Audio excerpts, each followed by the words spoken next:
¿Cómo están? ¿Ya están más despiertos o qué onda? Ya, Eso es todo. hasta voy a desayunar apenas. No inventes. Tenían clase, ¿no? Sí, Muy bien, provechito, provechito. gracias, profe. No.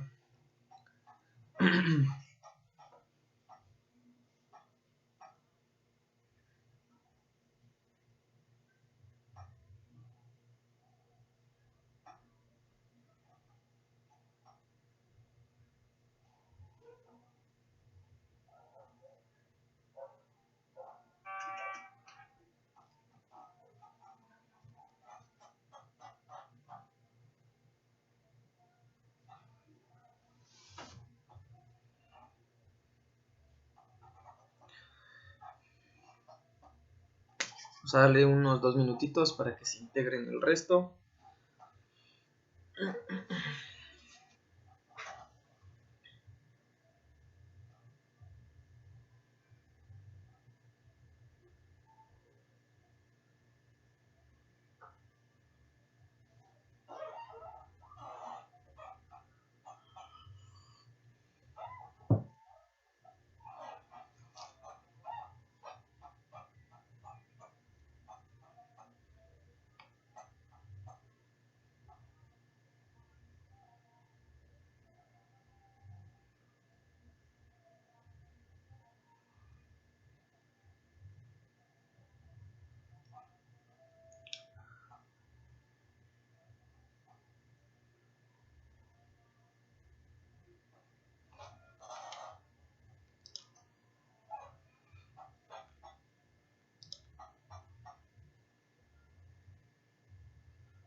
Ok, vamos a continuar donde nos habíamos quedado. Estábamos en proceso administrativo. Ok,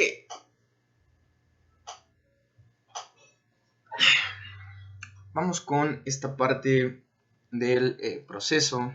Estábamos platicando por la mañana. Bueno, nada más para retomar un poquito desde esta parte en la que nos habíamos quedado. Bien, entonces hablábamos que a lo largo del tiempo y tras los autores, teníamos que el proceso administrativo había tenido como diferentes pasos o diferentes etapas. Posteriormente se simplificó un poco y se quedó únicamente en 4 pasos o en 4 etapas, que son, bueno, planificación, organización, dirección y control. Dentro de estos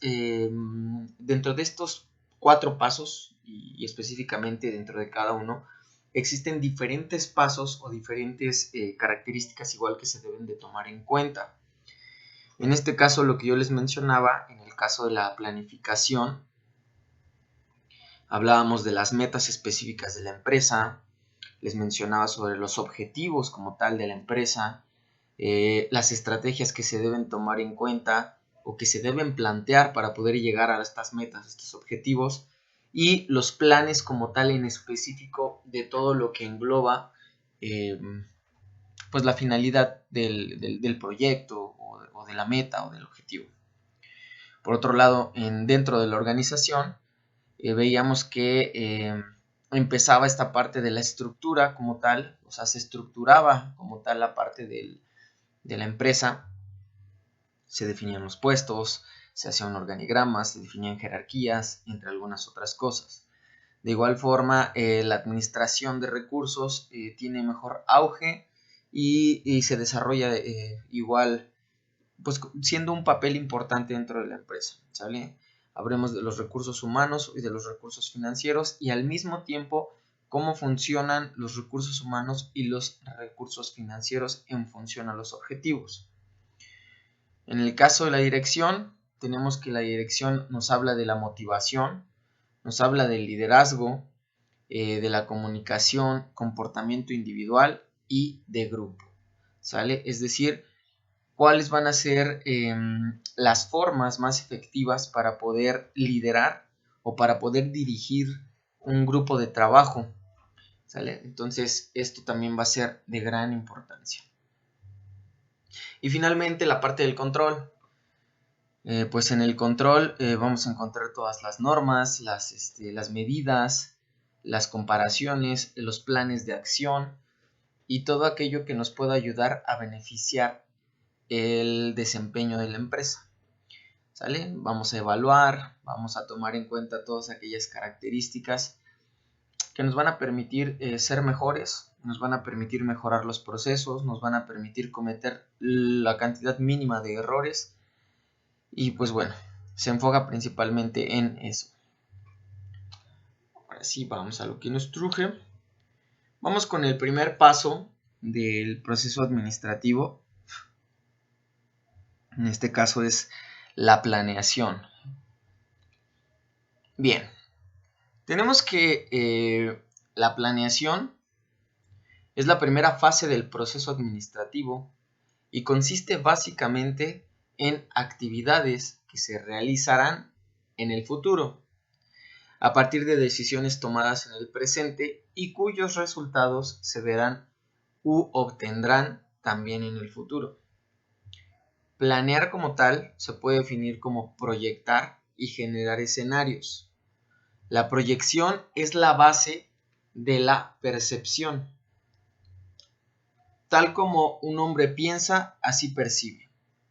Esta fase de la práctica administrativa tiende por naturaleza a desarrollar el aspecto intelectual de una organización. Y quien lleva a cabo tal función es un individuo o un grupo de personas con un alto grado de abstracción de la realidad en que se desenvuelve la institución. ¿Sale? Entonces vamos a definir esta parte que la persona o el grupo de personas que se encargan de la planificación son aquellas personas visionarias, son aquellas personas que se pueden imaginar lo que viene. Vamos a suponer, ustedes quizá a lo mejor en algún momento han tenido el pensamiento de decir quiero tener un restaurante. Quizá algunos, no todos, pero algunos dicen quiero tener un restaurante. Y ustedes siempre tienen como, lo visualizan, ¿saben? O sea, imaginan esta parte y dicen, ok, a mí me gusta este estilo de comida, a mí me gusta esto, a mí me gustaría que funcionara de esta forma, que tuviera esta decoración. Yo utilizaría, por ejemplo, no sé, tal plaqué para utilizarlo, tal vajilla, la distribución de mi cocina me gustaría que fuera de esta forma, los uniformes, bla, bla, bla, bla, bla. ¿Y todo esto en qué? Todo esto en función a las experiencias vividas, a lo que hemos observado, a lo que nos han contado, bla, bla, bla, bla, bla. ¿Sale? Todas esas características van a formar en nosotros, digamos que una conciencia y una imaginación que nos va a permitir proyectar.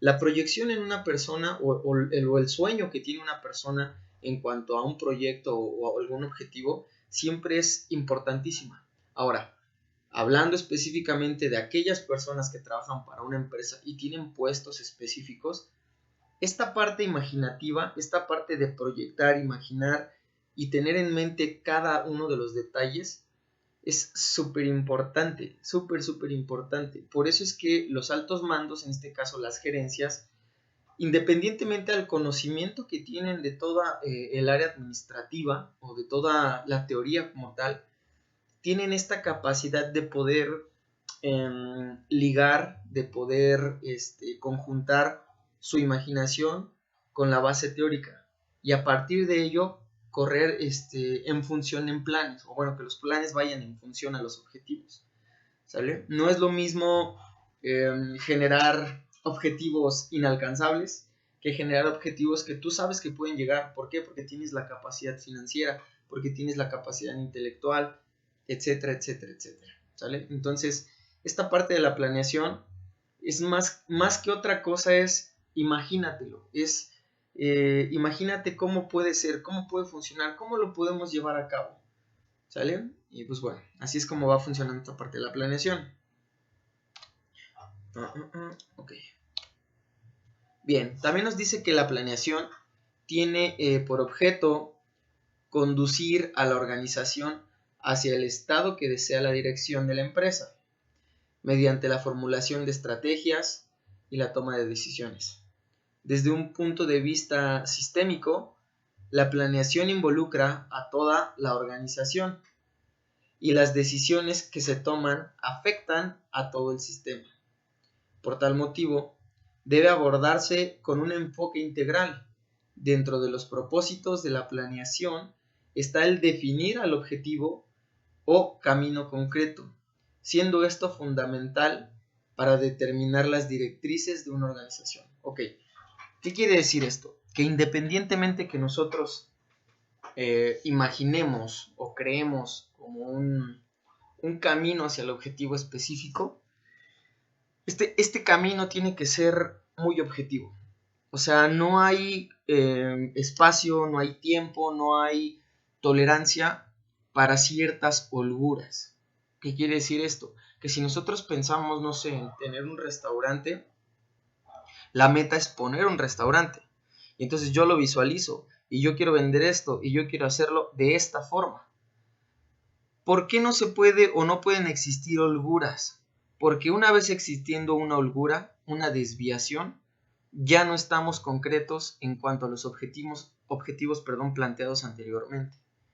Y entonces ahí ya vienen más gastos, más contratación de persona, a lo mejor se distorsiona la idea que tenemos al inicio. O sea, el punto es, especifícalo, plantéalo, y una vez que lo planteaste, dirígete hacia ello. Y eso te va a permitir que en lugar de tomar malas decisiones, en lugar de decir, ok, sí, voy a poner una idea como muy vaga, ¿no? A lo mejor ustedes, repito, van a poner un restaurante y de repente dices, no, pues mira, voy a poner un restaurante de cortes de carne, pero ¿qué crees? Ya lo estás llevando a cabo, ya lo estás elaborando y todo el rollo, y de repente alguien te dice, ¿por qué no metes carne Kobe? Y tú dices, oye, sí, voy a meter carne Kobe, pero ¿qué crees? Tienes que tramitar permisos, tienes que ver muchas cosas, ¿no? Permisos de importación, bla, bla, bla, bla, bla. Y personas capacitadas también para elaborar eso. ¿Y qué crees? Que tu presupuesto no va para eso. O sea, tú tenías a lo mejor destinados 2 millones de pesos. Pero ¿qué crees? Que ese pequeño detallito para vender carne Kobe necesita otro 1,000,000 de pesos. ¿De dónde lo vas a sacar? Y entonces, si tu objetivo era a lo mejor dar buenos cortes de carne o a lo mejor una barra de cortes de carne, ya no va a funcionar de esa forma.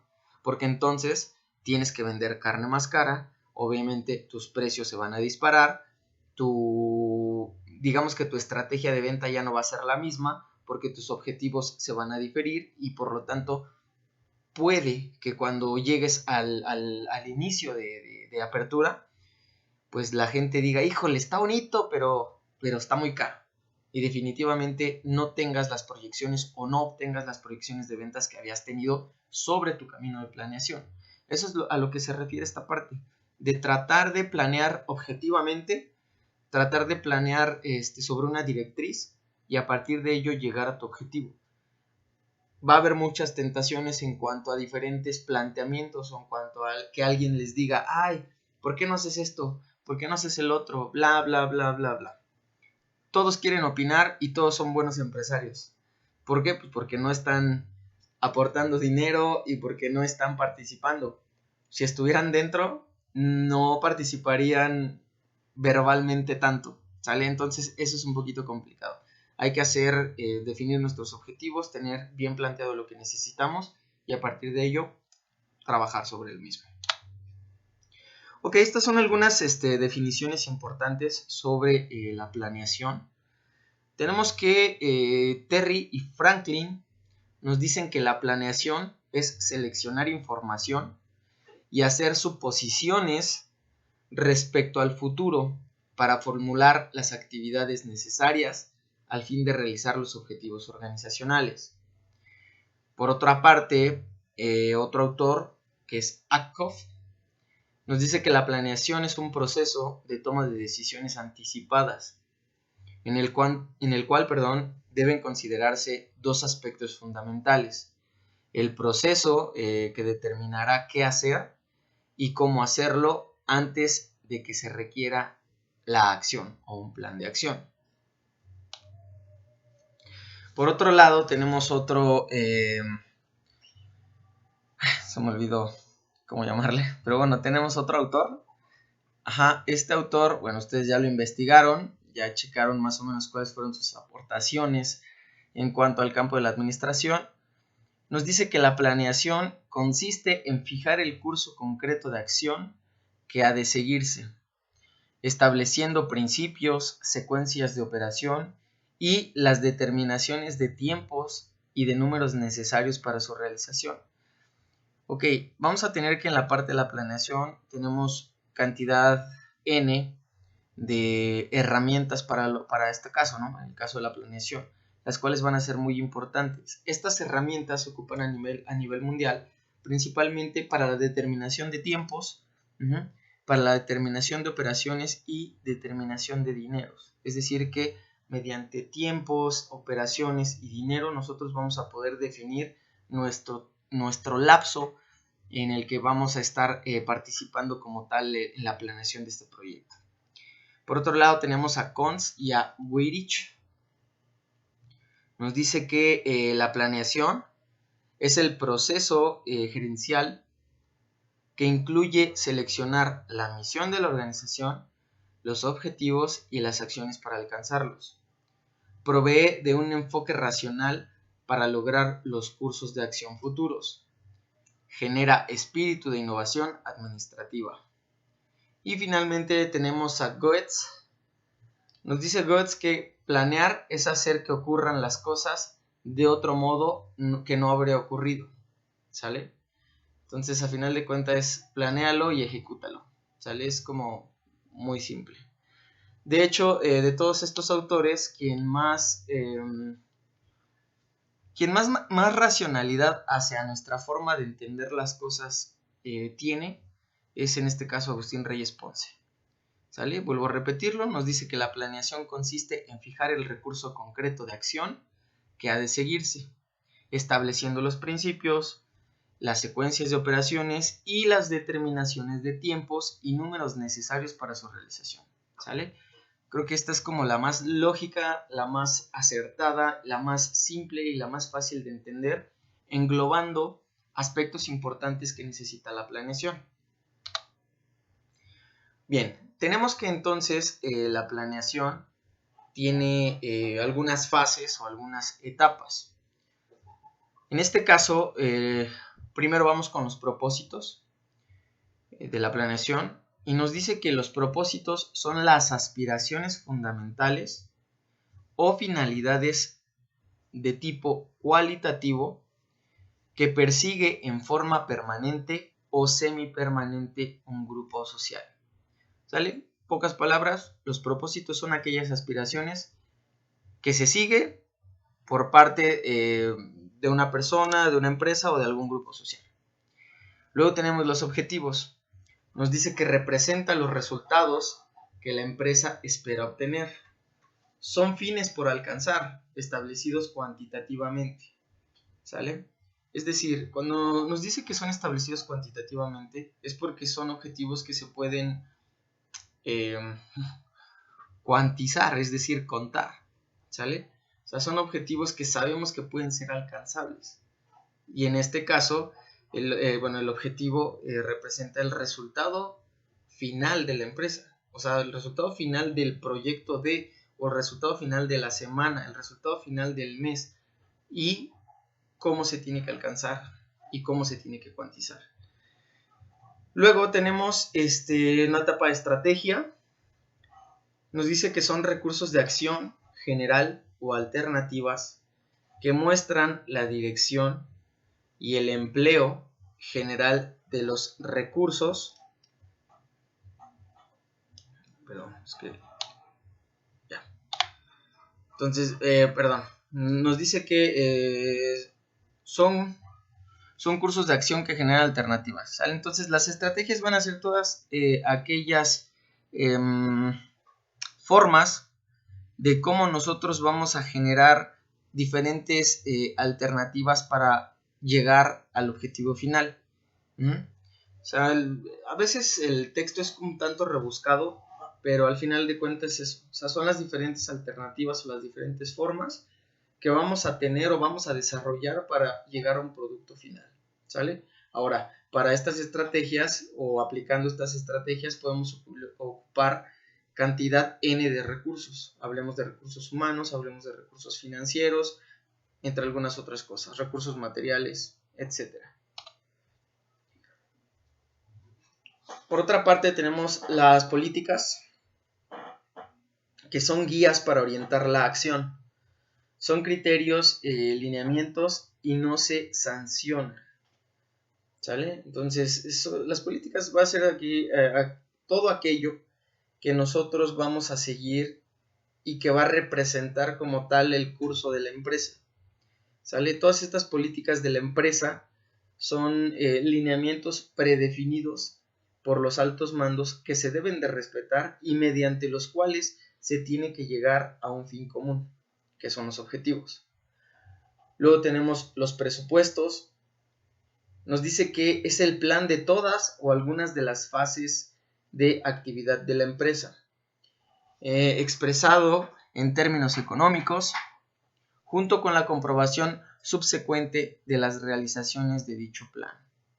¿Sale? Es el dinero con el que vamos a contar para poder hacer las cosas. Fácil, ¿sale? Finalmente, de este lado tenemos el pronóstico. Y el pronóstico simplemente es prever las cosas que pudieran suceder, ¿sale? Ahora, estos pronósticos no nada más son así como de, pues igual y falla, o igual y sí funciona, ¿no? No, ¿sale? Esa es una especulación y es totalmente distinta. Un pronóstico va a partir o va a surgir a partir de experiencias, intentos, números, cuentas anteriores, no sé, evaluación de proyectos similares, etc. ¿Sale? En base a todo eso, obviamente se generan ejercicios estadísticos, y estos ejercicios estadísticos son los que nos van a permitir tratar de especular un poco sobre lo que pueda o no pasar mediante estos pronósticos o proyecciones, ¿sale? Para ver si puede o no funcionar algún proyecto.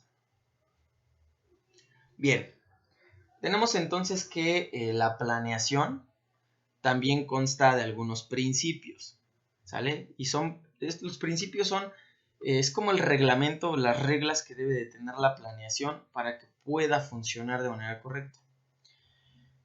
Entonces tenemos que uno de los principios de la planeación es el principio de la precisión, donde nos dice que los planes no deben hacerse con afirmaciones vagas y genéricas, sino con la mayor precisión posible. Es lo que les mencionaba hace un momento.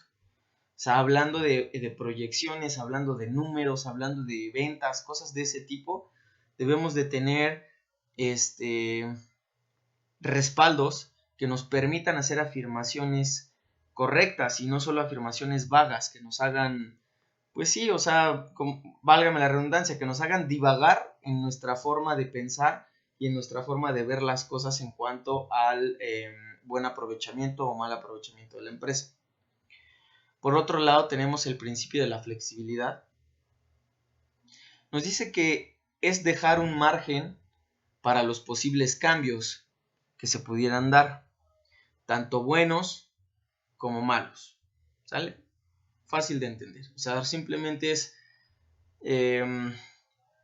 dejar como cierto margen de prueba y error, que nos va a permitir ver hasta dónde podemos tener planes que puedan funcionar o simplemente planes que quizás sabíamos que no iban a funcionar, pero no estaba de más intentarlos. Entonces la flexibilidad es un punto importante también en esta parte de la planeación, porque no siempre las cosas salen perfectas, no siempre todo es perfecto.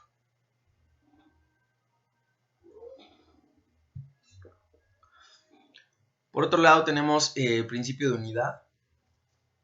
En el principio de unidad nos dice que trabajar de una manera unida, coordinada e integrada para lograr la meta propuesta, ¿sale? Entonces la unidad simplemente es trabajo en equipo. Dame un segundito, por favor.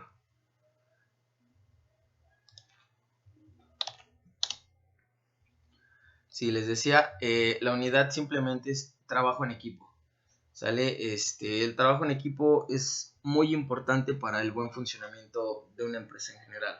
Cuando estamos hablando de que es un trabajo individual, que es muy raro que eso llegue a suceder. O sea, sí hay casos donde son trabajos individuales y depende de la individualidad el buen trabajo.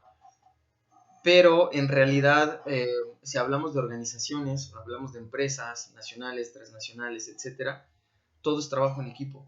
Y el trabajo en equipo es una unidad. Y esta unidad te va a permitir llegar a tus metas y llegar a tus objetivos. ¿Por qué? Porque tienen que conciliar.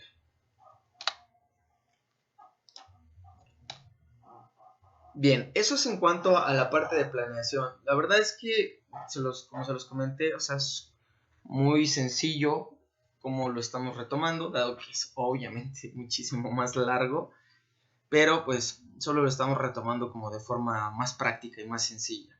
Entonces vamos a tener que la planeación va a tener diferentes características importantes que van a ser como...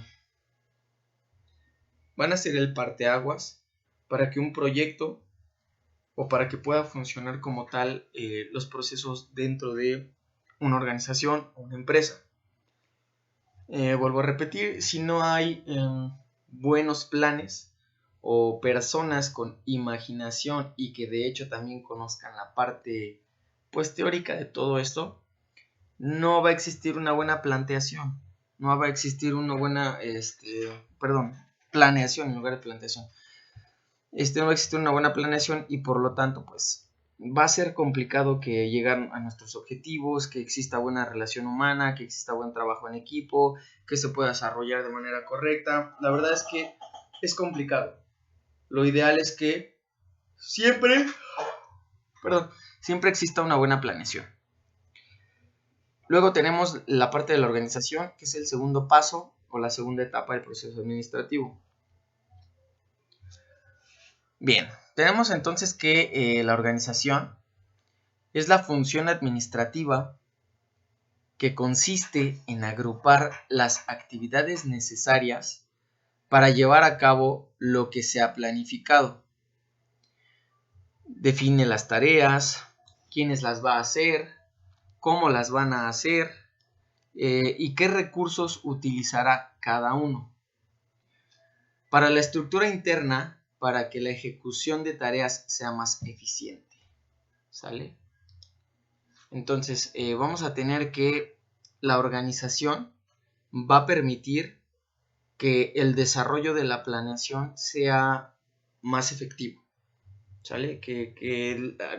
Según lo planeado, según lo que ya tenemos estipulado que se va a tener que hacer, la organización te va a permitir distribuir al personal, distribuir las áreas, delegar actividades, entre algunas otras cosas. Luego nos dice que la organización es el establecimiento de una estructura necesaria para la sistematización racional de los recursos, mediante la determinación de las jerarquías, disposición, correlación y agrupación de actividades, con el fin de poder realizar y simplificar las funciones sociales del grupo, o la función del grupo social. ¿Sale? Entonces,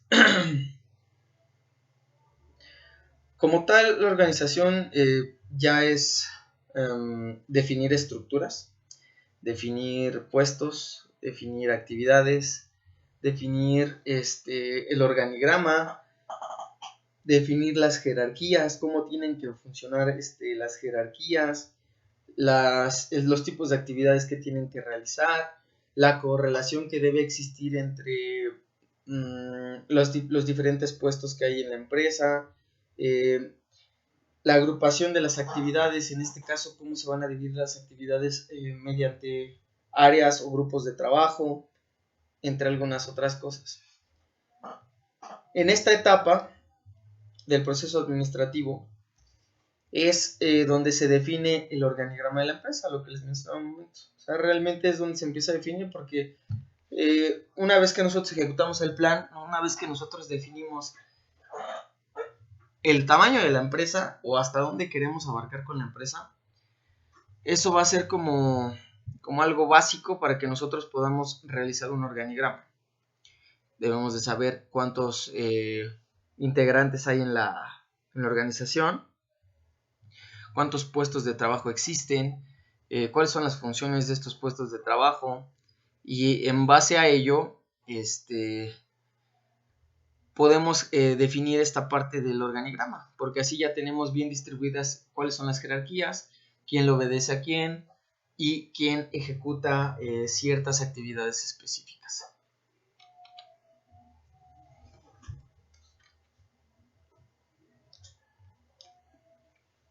Por otro lado, tenemos las etapas de la organización. En esta parte de las etapas de la organización tenemos la división del trabajo, que es la separación y delimitación de las actividades con el fin de realizar una función con la mayor precisión, eficiencia y el mínimo esfuerzo. Bien, la división del trabajo es simplemente especializar un poquito la parte de las funciones. Quizá muchos podamos hacer diferentes funciones dentro de una organización. Obviamente, como lo dice aquí, debe existir una separación y delimitación de las actividades, pero lo ideal es que al delimitar estas actividades o separar las actividades, podamos ejecutarlas de una manera más concreta y más específica, tomando en cuenta la especialización o la mano de obra especializada que necesitamos para que se lleve a cabo esta función o esta división del trabajo. Luego tenemos la jerarquización. En el caso de la jerarquización, nos dice que es la disposición de las funciones de una organización. Repito, es la disposición de las funciones de una organización por orden de rango, grado o importancia. Vamos a tener entonces que las jerarquías en diferentes tipos de instituciones, hablemos de instituciones públicas, instituciones privadas o instituciones con fin de lucro o sin fin de lucro, va a existir, o una parte primordial de todos estos lugares es que debe de existir una jerarquización. Algunos establecimientos o algunas empresas eso lo tachan como una manera de hacer menos a la gente, de denigrar y simplemente sentirse mejores unos que otros. Pero la verdad es que no es así.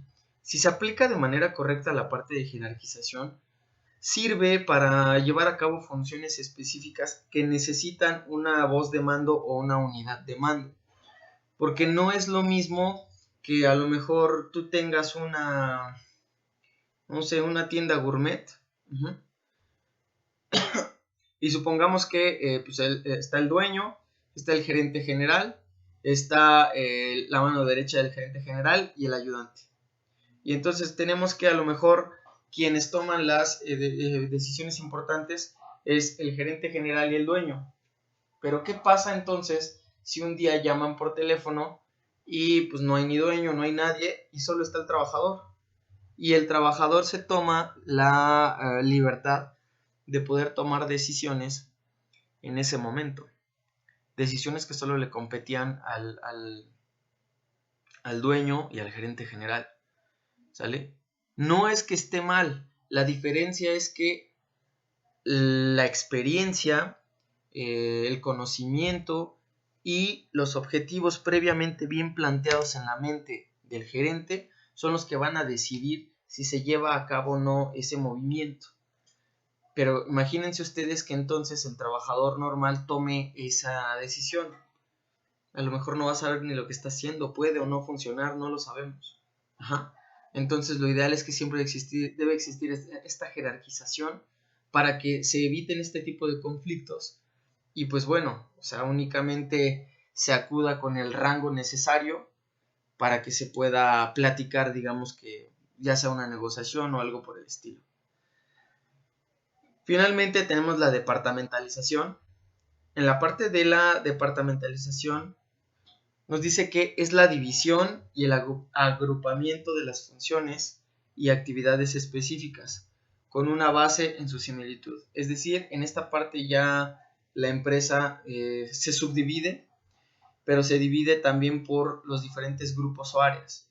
Es decir, tenemos ya el área de compras, tenemos el área de finanzas, tenemos el área de mercadotecnia, tenemos el área de atención al cliente, y ahí ya vamos a empezar a encontrar funciones con distinta similitud. De ejemplo, en el área de mercadotecnia vamos a encontrar a lo mejor, no sé, promociones, precios, vamos a encontrar a lo mejor publicidad, diseño, ¿no? Y por ejemplo, no sé, si hablamos desde el área o la gerencia de, ¿cómo se llama? De finanzas, pues podemos encontrar el área de cobranza, el área de sueldos y salarios, a lo mejor el área de, no se me ocurre ahorita cualquier otra cosa, pero bueno, son todas aquellas actividades que van a estar directamente relacionadas en una función específica, y esta función específica va a ser aquella llamada departamento o área de trabajo, ¿sale? Entonces así es como va a ir esta parte de la organización. Dentro de la organización también tenemos algunos principios. Bueno, tenemos algunos principios que son importantes conocer. En este caso tenemos el principio del objetivo, donde nos dice que todas las actividades establecidas en la organización deben realizarse con los objetivos y propósitos de la empresa. ¿Sale? Todo aquello que nosotros llevemos a cabo tiene que ser para, pues en este caso tendría que ser, o así se maneja, que tiene que ser para el bienestar o el propósito de la empresa. Obviamente vivo en México y hay muchos establecimientos, muchos lugares, muchas áreas de trabajo donde el objetivo a veces se lo fija un trabajador individualmente. ¿Por qué? Pues porque hay la opción de tomar dinero, hay la opción de hacer esto, hay la opción de hacer el otro, y simplemente no se respeta la parte del principio del objetivo. Chicos, ya va a terminar esta sesión. Los veo de regreso en 10 minutos. Son las 12:41, los veo a las 12:51 de regreso. Ok, profe. Vale, pues ahorita los veo.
Listo.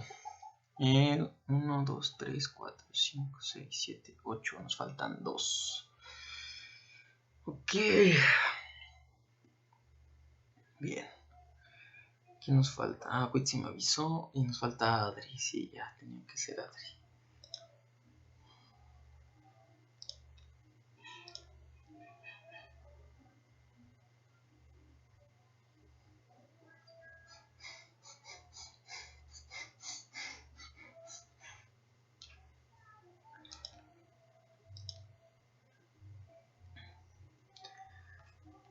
Bien, entonces estamos en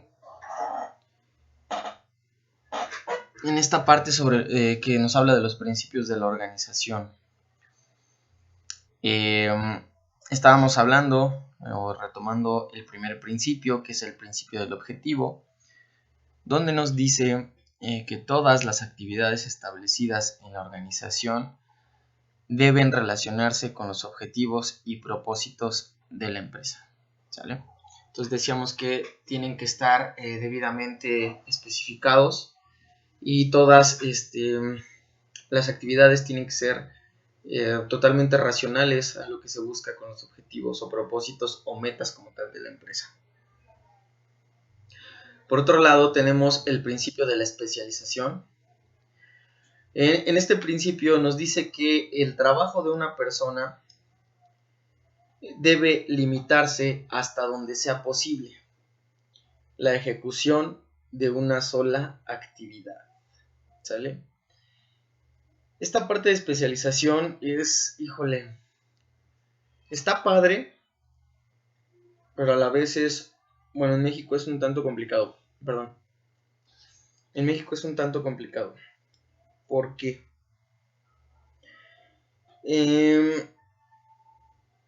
En México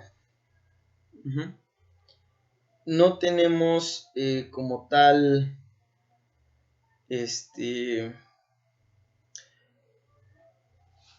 no es como tal una especialización, ¿saben? O sea, en México como tal no tenemos una... ¿O cómo lo podría llamar? Es que es complicado de explicar. Mande. Pensé que habían hablado. Sí, les comentaba, como tal no es como muy fácil de explicar esta parte de cómo funciona la especialización en México. En México tenemos como tal mano de obra barata y mano de obra calificada. Ajá. Digamos que dentro de la economía son muy pocas las empresas o muy pocos los puestos que reconocen la parte de la especialización. ¿Por qué? Nosotros todavía estamos colocados en un... Todavía no somos primermundistas, somos tercermundistas. Entonces, por lo tanto, las economías se clasifican. dentro de esa clasificación nosotros estamos como que queriendo dar el salto de tercermundista a los primeros, ¿no? Y entonces la calificación en cuanto a nuestra economía pues todavía no es como muy buena. O sea, dicen, ok, son bien chambeadores, pues sí está bien, pero pues no, o sea, todavía no dan el ancho, ¿no? Entonces, ¿qué es lo que pasa? En México hay empresas transnacionales, empresas muy grandes, que bueno, tienen presencia a nivel mundial. Algunas de esas empresas que tienen presencia a nivel mundial tienen puestos de especialización. Estos puestos de especialización van a permitir que obviamente las prestaciones, el salario y la forma de trabajo, bueno, sí, la comodidad de trabajo para el trabajador sean muchísimo mejores. Ajá. Pero ¿qué creen? Ese tipo de especialización, si acaso digamos que de todas las empresas que hay en México, si acaso el 1% o el 2% de su totalidad son las que tienen estas partes de especialización. A lo demás se le califica como mano de obra calificada. Tenemos mano de obra barata y tenemos mano de obra calificada. ¿Por qué? Porque se nos enseña, o mejor dicho, en la escuela, a nivel universitario, se pretende o muchas veces se busca que sepan hacer las cosas, que ejecuten, que puedan realizarlo, que sean metódicos al momento de poder hacerlo, más no que piensen, desarrollen y ejecuten, que es totalmente distinto. Entonces, tenemos especialistas, tenemos mano de obra calificada y tenemos mano de obra barata. Los especialistas es entre el 1 y el 2% de algunos puestos de las empresas. La mano de obra calificada, quizá ahí sí tenemos hasta, no sé, un 35-45% de los empleos totales. De ahí en fuera el resto, entre el 55%, tenemos pura mano de obra barata. ¿Sale? Entonces, la parte de especialización, desgraciadamente, pues digamos que no funciona al 100% aquí. O sea, nosotros podemos llamar especialista a cualquiera o a quien se le conoce como especialista. Ok, sí, está bien, pero ni tu renombre, ni tu salario, ni tus prestaciones, ni todo lo que tenga que ver en cuanto a tus funciones dentro de la empresa son reconocidas como especialista. Quizá tienes el nombre, pero digamos que todo lo que conlleva no es reconocido como tal. Y por lo tanto, los sueldos y salarios de muchas personas, pues digamos que de mano de obra calificada, no sé, rondan entre los, ¿qué les gustan? Entre los 23,000 pesos a los 32,000, máximo 35,000 pesos al mes, mano de obra calificada. Y eso estamos hablando ya 35,000, pues un buen sueldo. Un especialista como tal, hablando de especialista de diferentes ramos, pero digamos catalogado de esa forma también por su empresa, tiene un muy buen puesto y más o menos sus ganancias oscilan entre los, no sé, entre los 50,000 pesos hasta los 130,000 pesos al mes. Sí hay quien los gane, sí hay personas que tengan esos puestos específicos, pero son contados. Y son tan contados que, o sea, es súper complicado llegar a esos puestos. Número 1, te piden 1000 años de experiencia. Número 2, debes de tener como, obviamente, las palancas necesarias para poder entrar. Pero pues, digo, no es imposible, pero es muy complicado llegar a ese 1 o 2% dentro de las empresas para poder tener este grado de especialización, ¿no? Bien, por otra parte, dentro de los principios de la organización, también tenemos los principios de jerarquía. ¿Sale? En cuanto a los principios de jerarquía, tenemos que se deben de establecer centros,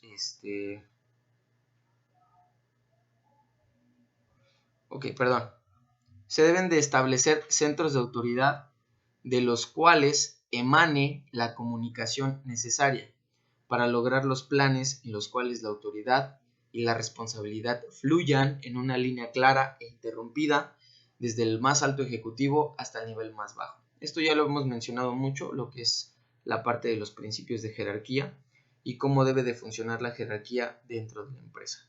¿Sale? Es como una cadenita de mando donde no se tiene que romper y se tienen que respetar esta parte de las jerarquías. Por otro lado, tenemos el principio de autoridad y responsabilidad. A cada grado de autoridad conferido debe corresponder el grado de autoridad necesario para cumplir dicha responsabilidad. ¿Sale? Esta paridad de autoridad-responsabilidad es una relación que debe de existir entre la autoridad y el cumplimiento de responsabilidades. Digo, el hecho de que seas jefe no quiere decir que te hagas pato o que no hagas nada dentro de la empresa. Ser jefe implica más que solo llegar a mandar y llegar a gritar a las personas. Ser jefe implica, ¿cómo se le dice? Empezar por el ejemplo, poner el ejemplo hacia los demás, impulsar a tus trabajadores a que hagan bien las cosas, tener mayor responsabilidad en cuanto a las funciones de la empresa y en base a todo eso, ejecutar todo eso de manera correcta automáticamente te brinda autoridad y automáticamente te dice que puedes o no guiar a tu equipo de trabajo a que haga mejor las cosas. Porque ya no tanto es mandar, es guiar a que haga a tu equipo de trabajo que haga mejor las cosas.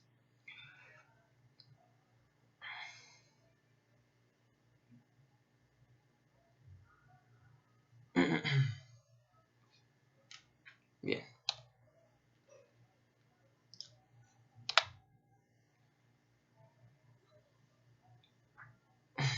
Un segundo.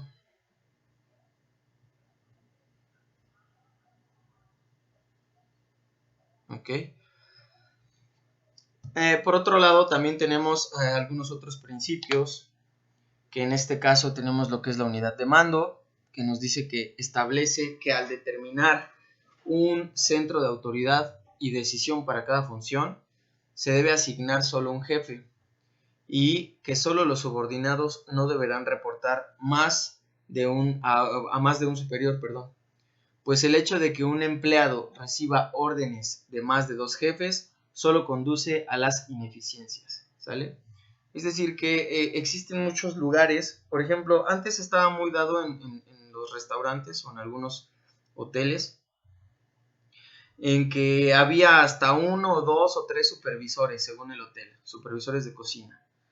Y entonces si tenías alguna queja o querías decir algo y le decías a uno, y no te resolvía, después ibas con otro y después te mandaba a un grado más alto y cuando ibas con el otro grado más alto te decía que por qué no había sido con tal y bla, bla, bla. O sea, es un rollísimo que en realidad, pues no funcionaba. Entonces la unidad de mando debe conferirse específicamente a puestos inmediatos de jerarquía, ¿sale? En realidad debe haber, digo, también depende del tamaño del lugar, ¿no? Pero yo creo que una persona máximo para ser el supervisor de la cocina es más que suficiente porque te puede dar las herramientas adecuadas para que tú puedas decir, ok, lo resuelvo, no lo resuelvo, o pedirte que te dirijas con una persona pues de más poder o de más rango dentro de la institución. ¿Sale? Suele funcionar así. La parte de la difusión nos dice que las obligaciones de cada puesto deben publicarse y ponerse por escrito a disposición de todos los miembros de la empresa que tengan relación con ellas. ¿Sale? Esto es más desde el punto de vista de la comunicación, de tener una buena relación de trabajo, de poder, de poder tener también hasta cierto punto de formalidad al momento de querer expresar o al momento de querer darles un comunicado a tus trabajadores, ¿sale? Lo ideal es, no, digo, tampoco entrar en la confianza y en la, ¿cómo se le dice? Informalidad, de decir, ya les dije que hagan esto, o ya les dije que esto y que el otro. Cuando estamos hablando de una empresa seria, independientemente de que exista buena relación de comunicación, lo ideal es que se debe de llegar a un punto de formalidad. La formalidad siempre va a ser importante. ¿Por qué? Porque la formalidad juega con nuestra mente. Mientras nosotros veamos más formal el asunto, digamos que a veces hasta más difícil se nos hace o más en serio lo tomamos. ¿Por qué? Porque simplemente así estamos acostumbrados. Es feo llamarlo de esta forma, pero a veces todavía nuestra cultura organizacional o nuestra cultura empresarial todavía no nos permite ser un poco informales al momento de dar algunos avisos o algunos comunicados.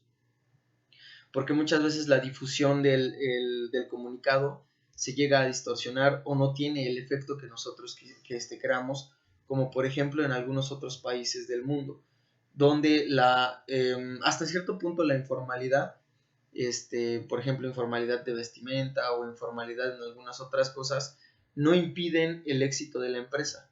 ¿Por qué? Porque tienen bien desarrollada esta parte, porque captan el asunto, porque saben que no tienen que distorsionar la información, etcétera, etcétera. Es un poco complicado, pero también esta parte de la difusión viene desde lo que es cultura organizacional o cultura empresarial.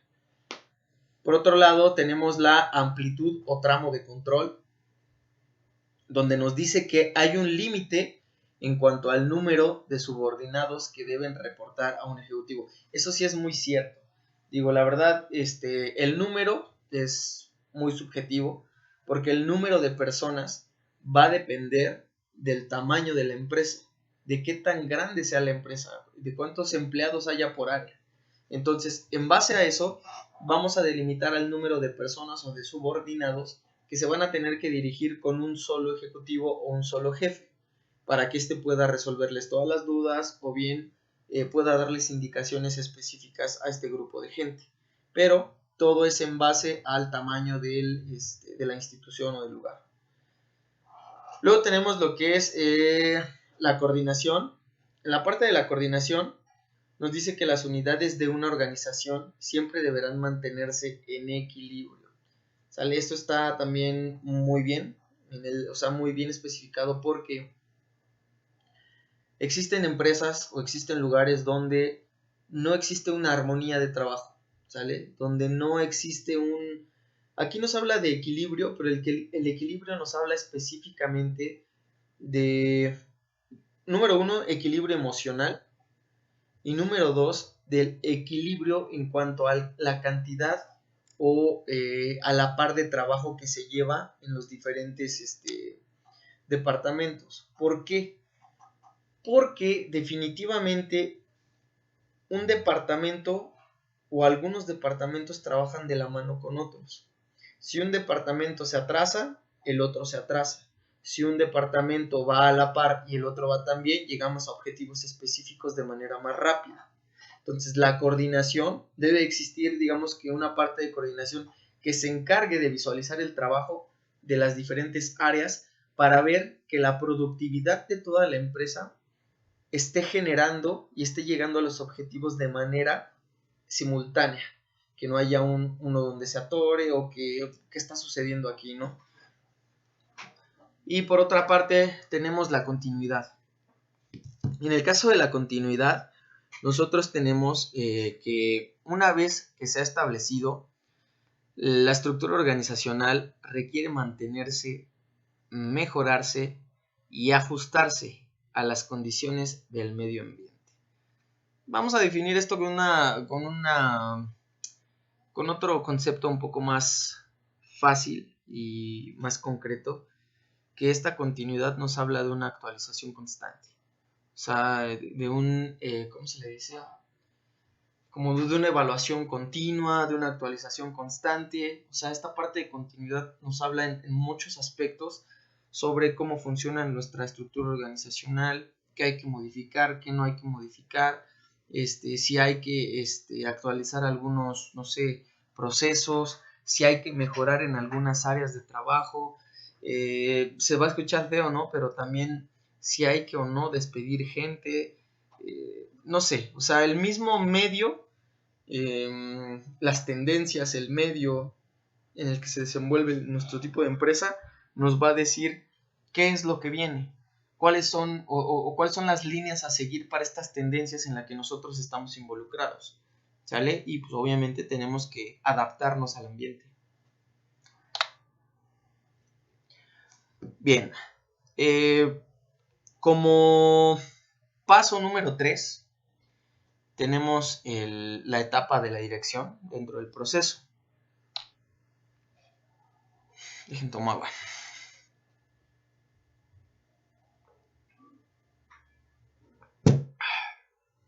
Ok. Entonces nos dice que la dirección es el elemento del proceso administrativo que tiene como finalidad coordinar los elementos humanos de las empresas. Implica que un responsable con nivel de autoridad genere liderazgo, así como motivación, comunicación, cambio organizacional e individual y creatividad. En pocas palabras, nos dice que la dirección es llevar a cabo actividades mediante las cuales el administrador establece el carácter y el tono de su organización. En este caso, los valores, el estilo, el liderazgo, la comunicación y la motivación. Bien. Entonces, tenemos que la dirección, al final de cuentas, es cómo voy a coordinar, cómo voy a motivar, cómo voy a dirigir al grupo humano que se va a encargar de ejecutar los planes anteriormente establecidos para llegar a las metas. O sea, a final de cuentas eso va a ser la dirección, dirigir. Pero el dirigir no solo significa dirigir, implica muchas otras cosas. Dentro de esta parte de las etapas de la dirección, tenemos que la toma de decisiones es la primera etapa y nos dice que es la elección del curso de acción entre varias alternativas. ¿Sale? Es decir, ¿qué voy a hacer? ¿Cuál va a ser mi decisión o mi plan de acción para que pueda yo dirigir o para que las personas puedan entender hacia dónde va la dirección? Luego tenemos la parte de integración. En la integración nos dice que con ella el administrador elige y se allega de los recursos necesarios para poner en marcha las decisiones previamente establecidas para ejecutar los planes. ¿Sale? Entonces, vamos a tener que el administrador tiene que elegir. Elegir se refiere, por ejemplo, no sé, elegir quizá a lo mejor un grupo de outsourcing para que trabaje con él, elegir al personal indicado, elegir qué tipo de material es lo que vamos a necesitar, elegir el área de trabajo, elegir bla, bla, bla, quién trabaja con quién es el encargado de tal área, etcétera, etcétera, etcétera. En pocas palabras, esta parte de integración nos hace alusión específica a integrar a un grupo de trabajo que te va a ayudar a llegar a las metas que tú requieres. Luego tenemos la parte de la motivación. En la parte de la motivación tenemos que por medio de ella se logra la ejecución de trabajos tendiente a la obtención de los objetivos o de objetivos. ¿Sale? Entonces, motivación va a ser todo aquello que nos va a permitir influir en nuestros trabajadores para que estos se sientan con las ganas y obviamente con la motivación de poder llegar a las metas específicas. Como bien sabemos, existen diferentes tipos de motivación, como la tarea que les dejé. Esta motivación va a depender de los diferentes áreas de trabajo. Va a depender de los diferentes puestos, dado que todos tienen responsabilidades distintas, pero cada quien se motiva de distinta forma. Hay quienes les motiva un buen sueldo, hay quienes les motiva un premio, hay quienes les motiva, no sé, el reconocimiento social, no sé, por solo mencionar algunos, ¿no? Entonces, la motivación de las personas va a ser muy importante, y también es muy importante que por parte de dirección puedan identificar qué son esas motivaciones o cuál es la media en cuanto a las motivaciones para que el personal pueda rendir o pueda funcionar eficazmente y efectivamente. Por otro lado tenemos la comunicación. En el caso de la comunicación nos dice que es un proceso a través del cual se transmite y recibe información en un grupo social. Pues como tal es comunicación. Ahora sí que ahí sí no hay mucho que explicar, ¿sí? Porque al final de cuentas tener como una buena comunicación con todo el mundo, o sea, que realmente no se distorsionen los mensajes ni la información y todo fluya de manera correcta mediante una buena comunicación. Luego tenemos la supervisión. En la supervisión nos dice que checar que las cosas se estén dando de una manera correcta, ¿sale? Entonces simplemente es supervisar, verificar que todo lo que se está ejecutando, que todo lo que se está llevando a cabo en tal proyecto se esté llevando al pie de la letra a como fue planeado. A veces sí se tiene como que improvisar un poco, pero la mayoría de estas veces se tiene que apegar. Los trabajadores se tienen que apegar a la forma de trabajo para que todo marche de manera correcta. Bien, dentro de los principios de la dirección tenemos el principio de la armonía y del objetivo o coordinación de intereses. La dirección será eficiente en tanto se encamine hacia el logro de los objetivos. ¿Sale?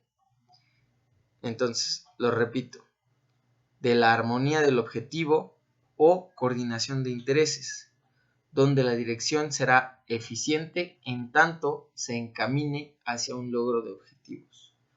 ¿Sale? Es decir, cuando no tenemos metas establecidas, digamos que solo se trabaja por trabajar y se trabaja por inercia. Y para ello no existe una mejora continua, no existen actualizaciones. ¿Por qué? Pues porque mi trabajo es cuadrado y porque simplemente tengo que hacer esto y porque no me va a servir de nada actualizarme si voy a seguir haciendo lo mismo. ¿Sale? Entonces, lo ideal es que siempre se tienen que definir objetivos específicos y en base a esos objetivos se tienen que ir modificando los planes conforme la marcha. ¿Sale? Luego, otro principio que tenemos aquí es la de la impersonalidad de mando. En este principio nos dice que se refiere a que la autoridad y su ejercicio surgen como una necesidad de la organización para obtener ciertos resultados. ¿Sale? Entonces, la autoridad como tal no es que sea mala. Una cosa es autoridad y otra cosa es ser autoritario. Entonces, no es que sea mala la autoridad, porque la autoridad también tiene variantes, y esas variantes pueden ser moldeables según o desde el punto de vista, en este caso, del gerente. Entonces, sí es bien importante esta parte, que se entienda la parte de autoridad y, ¿cómo les dije que era la otra? Autoritario, ¿sale? Que son roles totalmente diferentes. Luego tenemos de la supervisión directa. En este caso de la supervisión directa se refiere al apoyo y comunicación que debe proporcionar el dirigente a sus subordinados durante la ejecución de los planes. ¿Sale? Entonces, esta supervisión directa lo único que nos va a aportar como tal es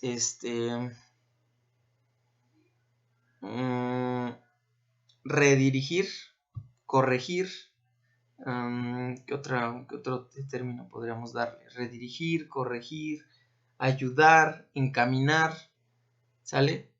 Pues digamos que al trabajador, mediante su apoyo, mediante la comunicación, ¿sale? Se le tiene que decir qué es lo que tiene que hacer, casi se le tiene que llevar pues de la manita si es que está haciendo mal las cosas, ¿sale? Entonces eso es bien importante y por parte del gerente mucho más, porque si uno como gerente quiere que que los trabajadores hagan las cosas de una forma, número 1, o les explicas muy bien, número 2, o les pones el ejemplo, y eso es lo que tiene que hacer, o a veces que se saturan de trabajo, o no sé, pues el gerente tiene la obligación, porque sí es como una obligación, integrarse con su equipo de trabajo, mostrarles cómo se tiene que hacer, mostrar por dónde tiene que ir esto, y a partir de ello el personal se siente más motivado al momento de trabajar.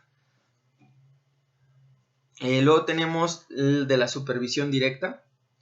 En el caso de la supervisión directa, nos dice que se refiere al apoyo y a la comunicación que debe proporcionar el dirigente a sus subordinados durante la ejecución de los planes. ¿Sale? Aquí este rollo ya es como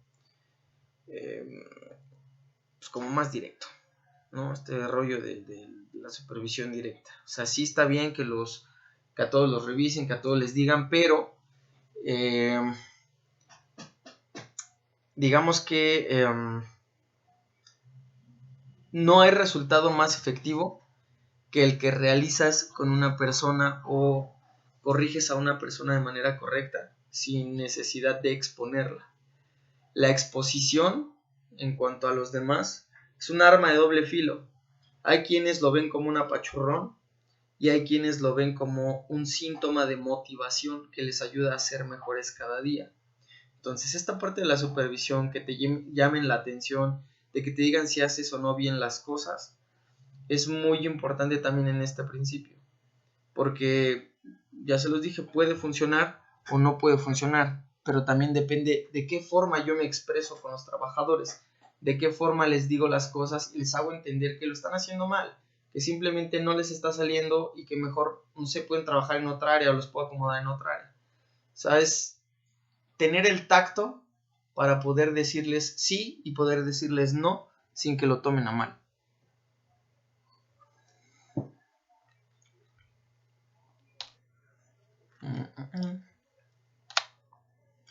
Bien, por otro lado también tenemos de la vía jerárquica, donde los canales de comunicación deben ser transmitidos a través de los niveles jerárquicos correspondientes. Lo mismo, una cadena de mando, ¿sale? Y va del que tiene más poder al que tiene menos poder o sucesivamente, ¿sale? Así es como tiene que funcionar la resolución, de la vía jerárquica. En la parte de la resolución del conflicto, nos dice que es la necesidad de resolver los problemas que surjan desde el principio y no dejar que crezcan. A esta parte se le llama previsión, ¿sale? Esta parte de la previsión nos va a ayudar a que podamos resolver ciertos conflictos o necesidades antes de que se desarrollen. Siempre hay que tratar de estar como un paso adelante, ¿sale? O sea, si tú vas a hacer, no sé, vamos a suponer, vas a hacer una compra a unos extranjeros, ¿no? Y a lo mejor le vas a comprar telas. Y esas telas son de dudosa procedencia porque no sabes si están bien o están mal. Entonces, ¿qué es lo que tengo que hacer? Lo que tengo que hacer es empezar a generar, empezar a pensar, empezar a ver qué tipo de conflicto podría traerme esta situación. Digo, porque a lo mejor económicamente me conviene, pero no sé qué más pueda pasar. Entonces, a partir de ello, pues, tenemos que ejecutar como ciertas ideas o planes de acción en nuestra mente que nos van a permitir cortar de tajo si es que hay una situación mala o evitar que crezca alguna o surja alguna problemática. Luego tenemos el aprovechamiento del conflicto. En esta parte del aprovechamiento del conflicto, a veces con los problemas que se presentan se visualizan nuevas estrategias y se saca provecho de los problemas, ¿sale?